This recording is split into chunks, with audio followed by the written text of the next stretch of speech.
Siemanko, z tej strony Piotr Pająk z kanału Podróże Wojownika. Witam Was serdecznie w finałowym odcinku mojej wyprawy do Somalii, Somalilandu i Djibouti.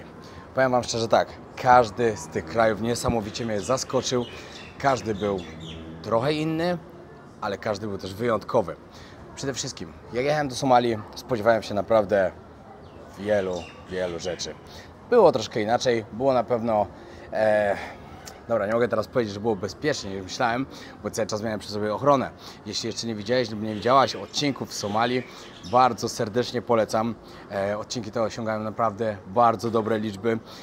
Ludziom się podobają, także myślę, że Tobie też się właśnie spodobają. Później potem poleciałem do Somalilandu i Djibouti, do kraju, który chyba najbardziej mnie zaskoczył ze względu na to, jaki ten kraj był brudny. Ile tam było śmieci, slumsy, które widziałem. No, przyznam szczerze, że byłem bardzo w szoku. Ale zacznijmy od tego, że ten odcinek jest o tym, co mi się nie podobało podczas tej wyprawy. Przede wszystkim najważniejszą rzeczą było to, jak zorganizowane było to wszystko przez to biuro podróży. Wiecie, za dużego wyboru nie miałem. Bardzo mało biur jest, które organizują właśnie wyjazdy w te rejony, ponieważ jak wiecie, jeśli oglądaliście lub nie wiecie, jeśli jeszcze nie widzieliście odcinków, wyjazd do Somalii, Somalilandu i Djibouti musi być potwierdzony przez jakieś biuro, czyli musicie dostać zaproszenie z biura podróży. Bez zaproszenia nikt Was nie wpuści do żadnego z tych krajów.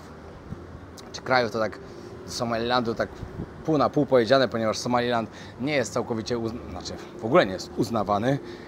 Chyba właśnie teraz, niedawno się stało tak, że Etiopia uznała Somaliland jako kraj, ale nie wiem, czy to już wyszło, czy oni dopiero próbują to między sobą załatwić. Wiadomo, Etiopia chce mieć dostęp do morza, ponieważ na przykład wszystko, co teraz przejeżdża przez port w takim Djibouti, właśnie jedzie drogą do Etiopii.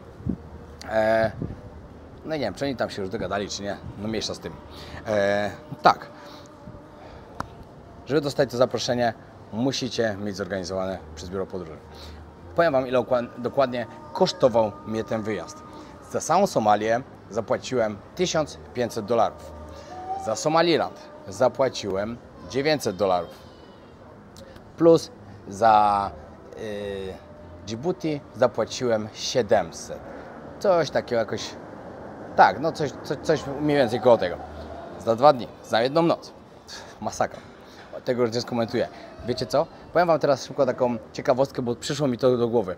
Mój przewodnik, z którym byłem właśnie w Djibouti, bardzo fajny chłopak, powiedział mi, że pracuje codziennie. Dzień w dzień pracuje z turystami i zarabia $200 miesięcznie. Nawet w piątek, w święty dla nich dzień, tak jak dla nas niedziela, on musiał pracować. Czy dostaje coś więcej? Nie, nie dostaje, dostaje tylko $200. A oni ode mnie wzięli $700 za to, że odebrali mnie z lotniska, przejechałem się na jakąś gównianą wycieczkę, która trwała godzinę dookoła miasta, pokazali mi brudną plażę, powiedzieli tak, tu jest to, tu jest to, tu jest to, tu jest jakiś kościół nawet i tak dalej. Drugi dzień pojechaliśmy zobaczyć jezioro, spoko, jezioro było spoko, ale o 13 już wróciliśmy, nie mieli co ze mną robić, ponieważ było na ten dzień zaplanowane tylko jezioro. Ja o 19:30 czy o 20 miałem swój wyjazd już, także i tak ich poprosiłem, żeby mnie wzięli gdzieś za miasto, żeby pokazali mi, jak wygląda taka biedniejsza strona, jak wygląda, znaczy biedniejsza to jest tam wszędzie, ale wygląda jeszcze, jak wygląda gorsza od tej gorszej strony część miasta.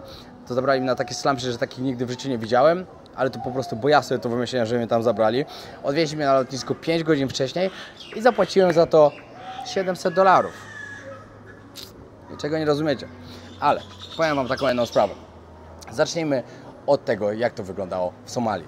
W Somalii normalnie wykupujecie wycieczkę na 4 godziny, czyli płacicie za jeden dzień $400. Możecie wykupić z noclegiem, gdzie to już kosztuje wtedy $800. Lub tak jak ja, bez mojej totalnej takiej wiedzy, jak to wygląda na miejscu, wykupiłem sobie 4 noce, 4 dni, nawet nie 5 dni, tylko 4 noce, 4 dni, bo za $1500, tyle mnie to dokładnie kosztowało, ponieważ miałem przewodnika, miałem hotel ze śniadaniami, miałem ochroniarzy ze sobą cały czas. No i po prostu jeździliśmy, zwiedzaliśmy. Pierwszy dzień, moje $400 kosztowało to, że przejechałem się z ochroniarzami po mieście, tam i z powrotem, coś pokazując. Tyle. Także spodziewałem się trochę więcej.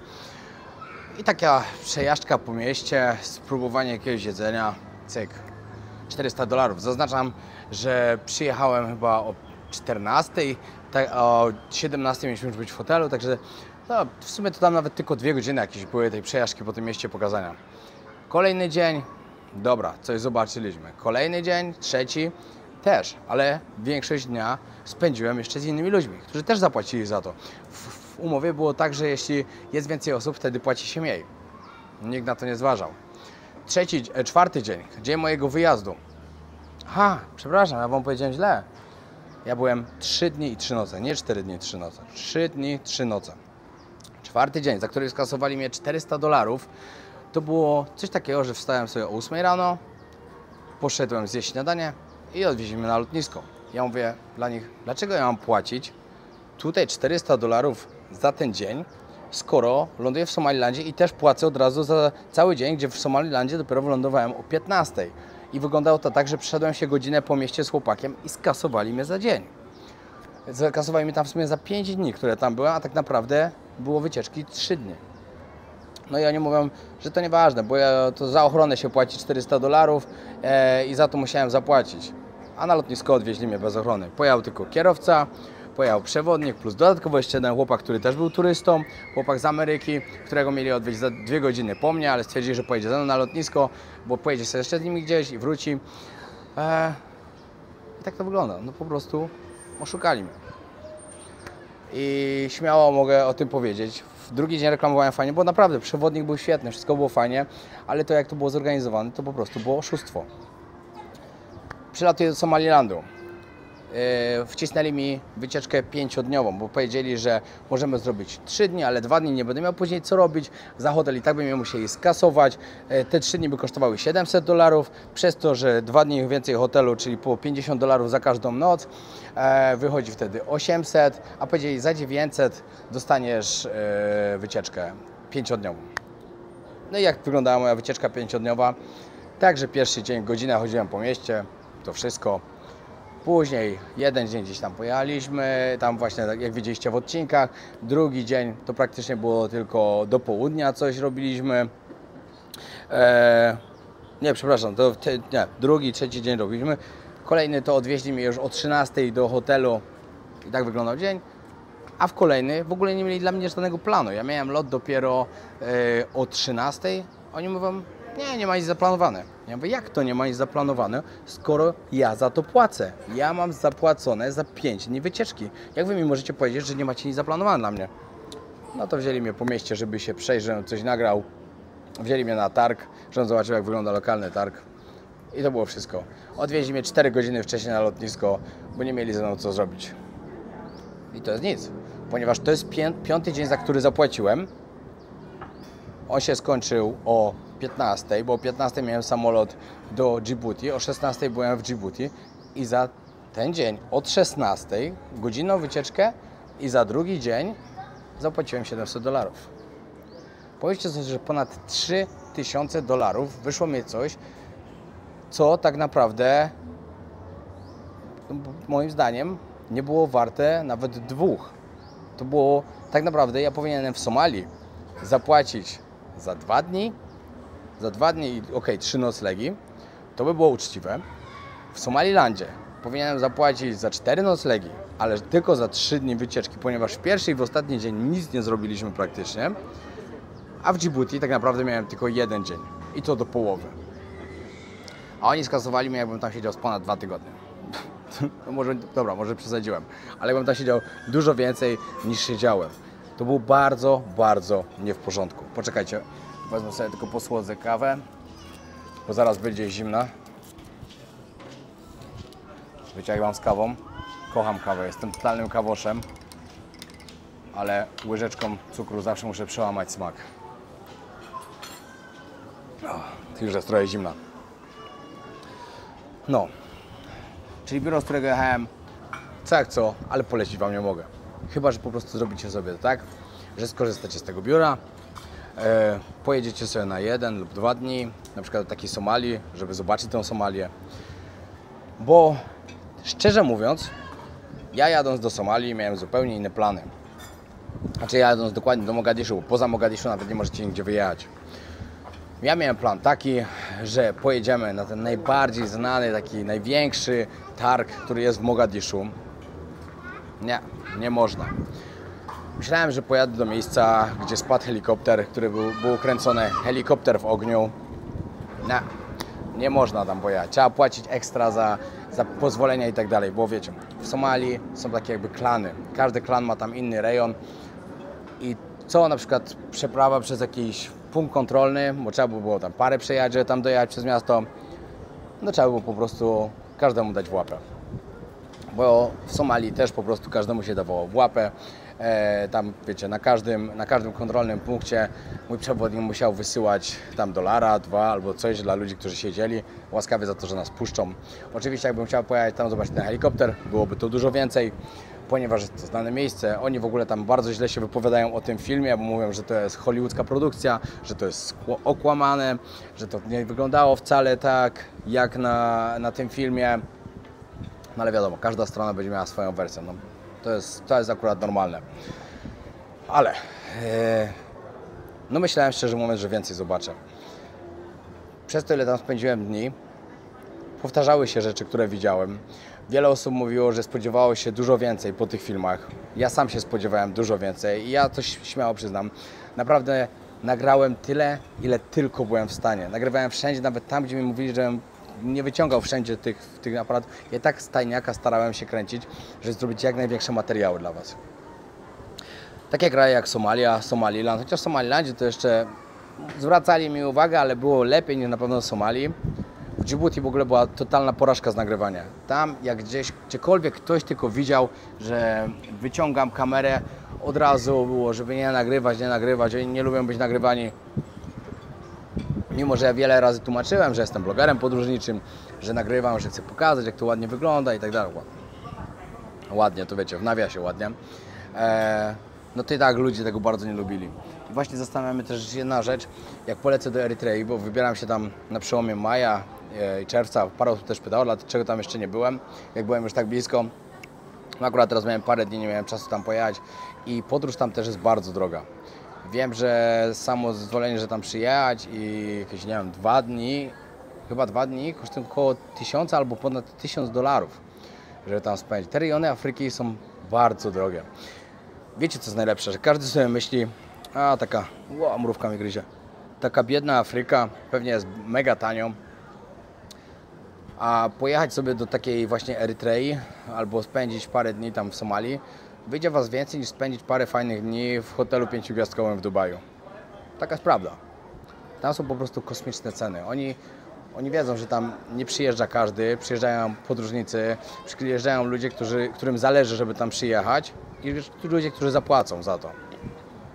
W jednym z odcinków mówiłem, że w sumie $400 dziennie na taką Somalię to dla kogoś z zagranicy to nie jest dużo. Parę osób się wypowiadało, że no jak to nie jest dużo, ale dla każdego, że nawet jak ktoś pracuje za granicą, to $400 to jest dużo.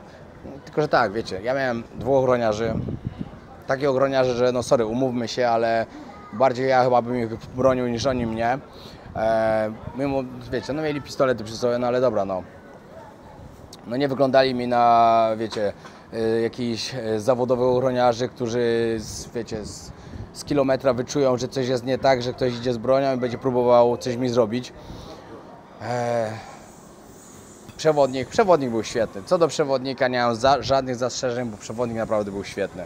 Ja oczywiście mówię o Somalii, bo ten drugi to był po prostu taki ziom w Somalilandzie, bo ten chłopak mieszkał w Anglii, też wcześniej mieszkał w Holandii, on się w ogóle urodził w Holandii. Zastanawiam się właśnie, co narobił, że z Holandii, z Anglii nagle musiał wrócić do Somalilandu i tam już został. I do Europy nie wraca, bo coś na pewno. No i ten trzeci w tym Djibouti, naprawdę młody chłopaczek, też 5 lat spędził w Turcji, studiował tam. No ale mówi, że co mu te studia dały, jak nie może nigdzie znaleźć pracy w jego kierunku, jest przewodnikiem i zarabia $200 miesięcznie, gdzie jego firma wzięła ode mnie 700 za praktycznie 1 dzień pobytu. bo powiedzieć 2 dni to jest za dużo. Ja tam praktycznie spędziłem 1 dzień. A przynajmniej takie 24 godziny. Bo odkąd odebrali mnie z lotniska odwieźli, to minęły 24 godziny dokładnie. Strasznie mnie to zdenerwowało. Bo jako doświadczony taki podróżnik, ja po prostu wiem, co mniej więcej, ile powinno kosztować. Wiecie, jak ktoś na przykład nie był w takich sytuacjach wcześniej i tak dalej, no to pewnie by olał tę sytuację. No bo mówi, dobra, ludzie chcą zarobić i tak dalej, trzeba to zrozumieć, wszystko. Ja rozumiem, że chcą zarobić, ale nie oszukać człowieka, bo oszukać to po prostu, wiecie, ja mówiłem, to nie jest tak, że ja się nie odzywałem, bo ja się widziałem z właścicielem tego biura nawet, widziałem się z nim w Somalilandzie, bo on ma swoje biuro w Somalilandzie i po prostu tam w Somalii, w Dżibuti, w Sudanie Południowym, w Erytrei. On ma takie biura, które z nim współpracują i które po prostu was odbierają i no oczywiście ze wszystkiego ma działkę. I ja mu mówiłem, że ty, no stary, to jest strasznie nie w porządku. Wstaję o 8, o 9 jestem już na lotnisku w Somalii, a ja muszę płacić za to $400. No, coś jest chyba nie hello. On mówi, płacisz za ochronę, żeby ci się nic nie stało. No i ochrony nie ma. Jadę sam na lotnisko z przewodnikiem, z kierowcą i jeszcze z innym turystą. W 4 sobie jedziemy jakby nigdy nic. Później mówię mu to samo. Ty, no ja przylatuję o 15. Ty mi dajesz godzinną wycieczkę i ja płacę za taki dzień $700. Za w sumie te 24 godziny. No, mówię, no, to jest twoja decyzja, nie musisz jechać. No i trochę ma rację, no bo to jest moja decyzja. Ja nie miałem wyjścia, musiałem go wziąć. Ale to jest strasznie nie w porządku. Ogólnie, żeby nie było. To nie jest film, w którym ja narzekam, żebyście tego nie odebrali. Ja po prostu chcę was ustrzec przed tym, że jeśli ktoś z was będzie wybierał się w te kierunki, pamiętajcie, żeby zrobić naprawdę mocny research, sprawdzać takie rzeczy jak na przykład, że starać się kupić bilet, że na przykład przylatujecie do takiej Somalii rano, jesteście tam od przypuśćmy 9 rano, a wylatujecie na przykład, nie wiem, zostajecie 2 noce i w 3. dzień wylatujecie wieczorem. Oni wtedy was policzą za 3 dni, ale macie 3 pełne dni. A nie tak, że ja przyleciałem po południu, byłem chwilę, 2 godzinki na mieście, w ostatni dzień wyleciałem o 9 rano, oni mi skasowali $1500. Bo tak naprawdę ja miałem 2 pełne dni w środku, 2 pełne dni tam. No nie, no. Ogólnie bardzo fajnie było zobaczyć Somalię, bo to jest inny świat. Ja jeszcze nigdy wcześniej nie byłem w kraju takim, który wyglądał jak Somalia. Zresztą tego się spodziewałem, wiecie, dla mnie Somalia to było połączenie Indii, przez to jaki tam był syf, chociaż później w Dżibuti było jeszcze gorzej, Afganistanu, przez to, że po prostu wszędzie, na każdym kroku byli ludzie z bronią. Totalnie wszędzie. Nasz hotel, na głównym wejściu 4 ochroniarzy z karabinami. Każdy, kto wchodzi do hotelu, przeszukiwany. Ochrona musiała do sejfów zbierać broń, inni ochroniarze chcieli wejść do środka. Samochody były sprawdzane. Wjeżdżaliśmy do miejsc, gdzie na przykład lusterkiem pod całym samochodem sprawdzali. No, takie wszystkie same rzeczy działy się właśnie jak byłem w Afganistanie. Jeśli nie widziałeś serii z Afganistanu, naprawdę serdecznie polecam. Byłem tam parę miesięcy temu i naprawdę ta seria też całkiem spoko wyszła. Dodatkowo Syria.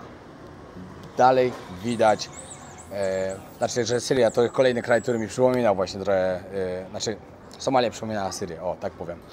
Ponieważ dalej widać skutki 30-letniej wojny domowej, która tam trwała.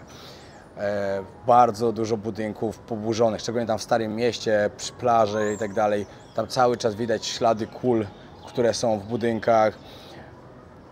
No i to wszystko razem wsadzone po prostu w Afrykę. To jest taki miks, że takiego miksu jeszcze nigdy wcześniej nie widziałem i takie coś właśnie dostałem w Somalii. Bardzo się cieszę, że to zobaczyłem, bo Somalia mi pokazała takie inne oblicze trochę Afryki. Na pewno to oblicze, w którym było bardzo źle, dalej nie jest dobrze oczywiście, ale już od pewnego czasu no jest na pewno lepiej niż było, chociaż podobno tydzień przed tym, jak ja tam byłem, coś tam wybuchło gdzieś w którymś miejscu. Dokładnie koło tego targu, na który chciałem jechać, pewnie dlatego też może też nie chcieli mnie tam zabrać. Zresztą przewodnik mi mówi, nie, no ten targ to się już nie opłaca jechać, takie targi to my tu mamy w okolicy, a wiecie, a tak naprawdę takie okolice, że my mieszkaliśmy w strefie biznesowej, bo nawet nie mieszkałem w tej zielonej strefie, w tej, której myślałem, że będę mieszkał, która jest bezpieczną strefą, że tam to sobie sam nawet bym mógł wyjść wiecie, z hotelu i tak dalej. Ja mieszkałem normalnie w strefie biznesowej.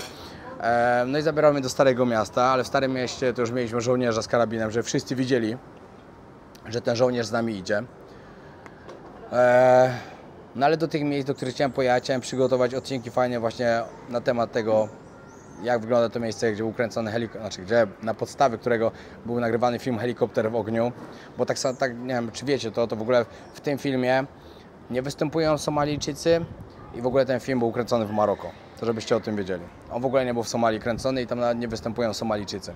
Zresztą jak ja byłem w Somalii i wiem, jak ci ludzie wyglądają i oglądałem ten film już później, jak byłem w Somalilandzie, któryś tam raz oczywiście, bo wcześniej go też oglądałem, to mogłem zobaczyć dużą różnicę, że to widać, że to nie są Somalijczycy. No i wiecie, też ludzie trochę tak podchodzili do tego, że ja tą serię nagrywam, że pewnie coś tam się stanie. No tak mi się wydaje, że niektórzy chyba na to liczyli. Odcinek z piratami. Wiecie, ja naprawdę cisnąłem mojego przewodnika, mówię, ja naprawdę zapłacę. Chciałbym z kimś porozmawiać, kto ma wiedzę na ten temat, kto mi może coś powiedzieć, jak to wyglądało. Już jeśli byś mi znalazł jakiegoś pirata, nawet ja mu zbluruję twarz, ja zmienię głos, żeby on tylko opowiadał. No mówię, że nie da rady, że z piratem nie pogadasz. Piraci tam byli traktowani, wiecie, jako nie będę wypowiadał tego słowa na świecie, jak się traktuje tak ludzi.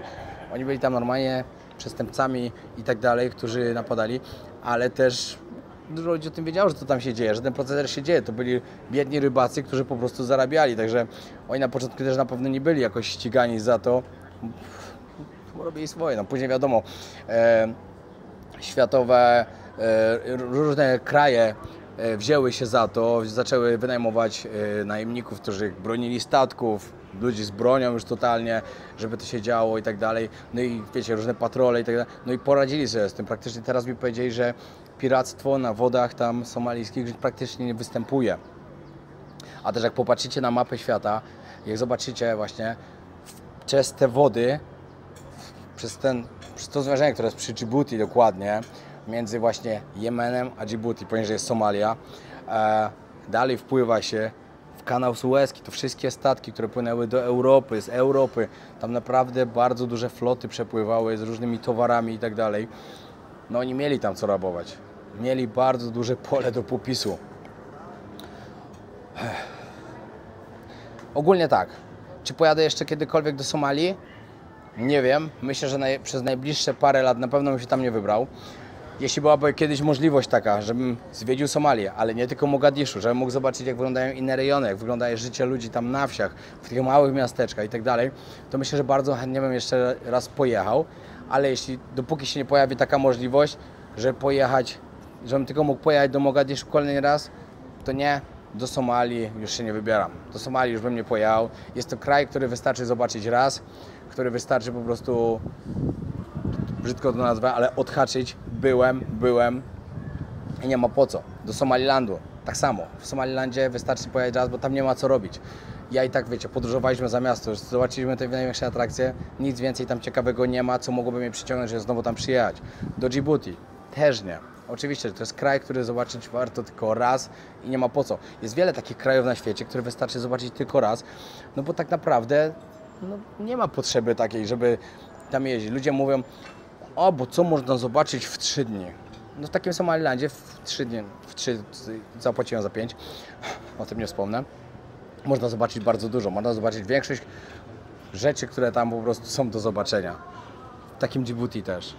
To są kraje, wiecie, Dżibuti z miastem Dżibuti, czyli stolicą, największym miastem, gdzie żyje połowa populacji całego kraju. W Dżibuti mieszka mniej niż 1 milion ludzi. To pomyślcie sobie, w Warszawie mieszka więcej ludzi, dużo więcej ludzi. W jakimś, nie wiem, w europejskim mniejszym mieście mieszka 1 milion ludzi, a tam mieszka w całym kraju tyle. No i po co po prostu tam jechać drugi raz? Nie ma takiej potrzeby. Co do takiej Erytrei, jak tam później pojadę, to tam podobno, nie chcę teraz tak źle mówić, ale czytałem na paru forach, że nazywają to Koreą Północną Afryki, że tam jest totalny reżim. Tam w ogóle, ja sobie nie wyobrażam w ogóle, jak ja tam będę nagrywał, skoro ja już miałem problem w Dżibuti nagrywać, jak byłem gdzieś na mieście, w centrum miasta, to tam Nie wiem, na pewno zrobię dla Was materiał, na 100% będę Wam chciał pokazać, jak wygląda Erytrea, ale to na pewno nie będzie łatwe. Później w Sudanie, żeby dostać się podobno do Sudanu Południowego, do Sudanu Głównego, podobno teraz już w ogóle nie wpuszczają nawet, że lotniska są pozamykane i tak dalej, nie można tam przyjeździć, ponieważ jest wojna domowa. Sudanu Południowego, w ogóle widziałem filmiki Sudanu Południowego, bo był tam akurat taki Amerykanin, z którym się spotkałem w Somalii i pokazywał, co tam robią z krowami. Fuj, mogliście gdzieś to widzieć, ale nie polecam Wam tego oglądać znowu. Bardzo nieprzyjemna sprawa, ale no tam też bardzo ciężko jest się dostać, żeby trzeba dużo pieniędzy po prostu zapłacić. Też ponad 1000 czy 1500 dolarów, żeby tam pojechać. Te kraje Afryki, które nie są ogólnodostępne dla zwiedzających, są tak okropnie drogie, że to jest totalna przesada. Ale moim celem jest zobaczyć każdy kraj na świecie. I ten drogi, i ten tani, i ten brzydki, i ten ładny, i tam, gdzie jest bieda, i tam, gdzie jest bogactwo. Ja chcę zobaczyć wszystko i chcę Wam pokazać. Chcę Wam pokazać, jak to wygląda. I szczerze powiedziawszy, czasem drażni mnie, jak ktoś mówi: a, co to za zwiedzanie, 3 dni byłeś. No dobra, ale w 3 dni zobaczyłem to, co chciałem zobaczyć, pokazałem Wam, jak to wygląda i moim zdaniem wystarczy. Nie, ja sobie nie wyobrażam siedzieć w miesiąc w takim Dżibuti. Po co w ogóle? Co bym tam mógł robić? Żeby komuś sprawiło przyjemność, że byłem dłużej tam? Nie, tak nie wygląda. Moim celem jest zobaczenie każdego kraju na świecie. Jak to zrobię, zrealizuję swój cel, już mam inne plany podróżnicze. Chcę już bardziej odkrywać dane kraje. Mam takie już fajne plany, że naprawdę jeśli bym nie miał postawionego mojego celu, że przed 40 odwiedzić każdy kraj na świecie, to już bym to zaczął, ale najpierw mam swój plan. I jeśli komuś nie pasuje, no to trudno, to jemu nie pasuje. Ja podróżuję tak, jak ja lubię. Ja wiem, że ludzie lubią porównywać jednych podróżników do drugich, ale to tak nie wygląda. Naprawdę, każdy podróżnik jest inny. Przede wszystkim każdy podróżnik inaczej wygląda. W danym kraju spotkają go inne sytuacje, inny odbiór przez ludzi. Ja doskonale wiem, jak ja wyglądam. Ja wiem, że ja się z kilometra wrzucam w oczy. Jak ja pojadę do takiej Somalii, do takiego Afganistanu, do takiej Syrii, to mnie widać z kilometra po prostu. Ja nie wyglądam jak zwykły, normalny turysta. Jestem wytatuowany, mam połamaną twarz od walk. Dla ludzi od razu jestem człowiekiem, który wzbudza jakieś emocje i któremu się trzeba przyjrzeć. Tak to wygląda. Ktoś mi powie: a dobra, bo ktoś inny był w tym kraju i tak nie było, jak ja pokazywałem. I tak, ale moje sytuacje były takie, jak ja pokazywałem. Ja nie gram, nie pokazuję czegoś na pokaz, tylko ja pokazuję i mówię, jakie są moje emocje, jakie są moje odczucia w danym kraju i tak wygląda mój kanał. I dziękuję wszystkim tym, którzy to rozumieją, bo naprawdę bardzo, bardzo się cieszę, że tutaj jesteście. Wiem, że w tym roku, jak dobrze pójdzie, to nawet przed końcem tego roku mój kanał Podróże Wojownika dobije do 500 000 subskrypcji. Wiecie, jaki to jest dla mnie niesamowity sukces? Ja jak zakładałem kanał, nie sądziłem, że ja dobiję takich 100 000, że ja dostanę srebrny znaczek od YouTube. A już za niedługo jest 500 000. Droga do połowy, połowa drogi do tego, co chcę osiągnąć. Co jest moim głównym celem na YouTube, czyli 1 000 000 subskrypcji i złoty znaczek. I udowodnienie sobie, że naprawdę człowiek, który nigdy nie chciał być YouTuberem, osiągnął tak niesamowity sukces. Udowodnienie paru osobom, że od zera do milionera. Od zera można osiągnąć takie niesamowite rzeczy i od osoby, która zaczyna i nie ma pojęcia od YouTube, może być jedną z najlepszych osób na całym YouTube. Na polskim YouTube oczywiście, nie mówię na światowym. I to jest fajne. Naprawdę takie udowodnianie, stawianie sobie jakichś takich granic i celów tak mnie niesamowicie napędza, że szok. Dobra, żeby nie przynudzać, na sam koniec oczywiście polecam białko wojownika od SFD. Jeśli chcecie inne suple na hasło Pajek 10 SFD, macie zniżkę na zakupy, także serdecznie polecam.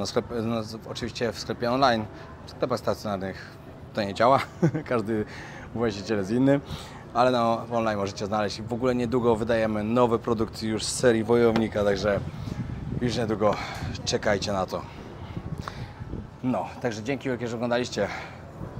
Pamiętajcie, wcale Wam nie odradzam jechać ani do Somalii, ani do Dżibuti. Jedźcie, zobaczcie, znaczy nie jedźcie. To osób, które lubią podróżować, które się interesują tym. Jedźcie, zobaczcie, jak to wygląda. Jedźcie przeżyć to na własnej skórze, bo podróżowanie to jest tak piękna rzecz, że każdemu polecam, bo to jest coś wyjątkowego. Są pieniądze, których nie tracimy, tylko wydane pieniądze, które nam coś dają nam jakąś wartość i zostawiają nam wspomnienia, a to jest najważniejsze. Ja właśnie dzisiaj już pakuję plecak. Znaczy, jak to będziecie oglądać, to już tam będę. Ale dzisiaj pakuję plecak.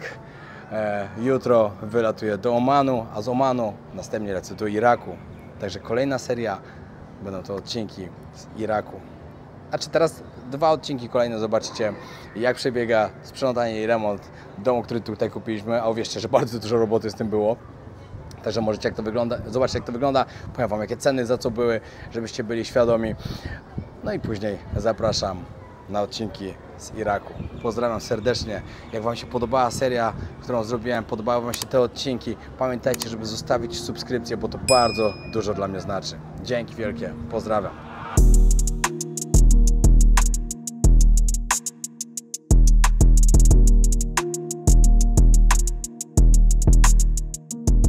Patrzcie, co tu się wyprawia. Woda już prawie spuszczona. Ciekawe, co tam żyło w środku. Już krzaki trochę wycięte. Te pewnie jutro będą wycinać. Pani wszystko myje. Tutaj już elegancko.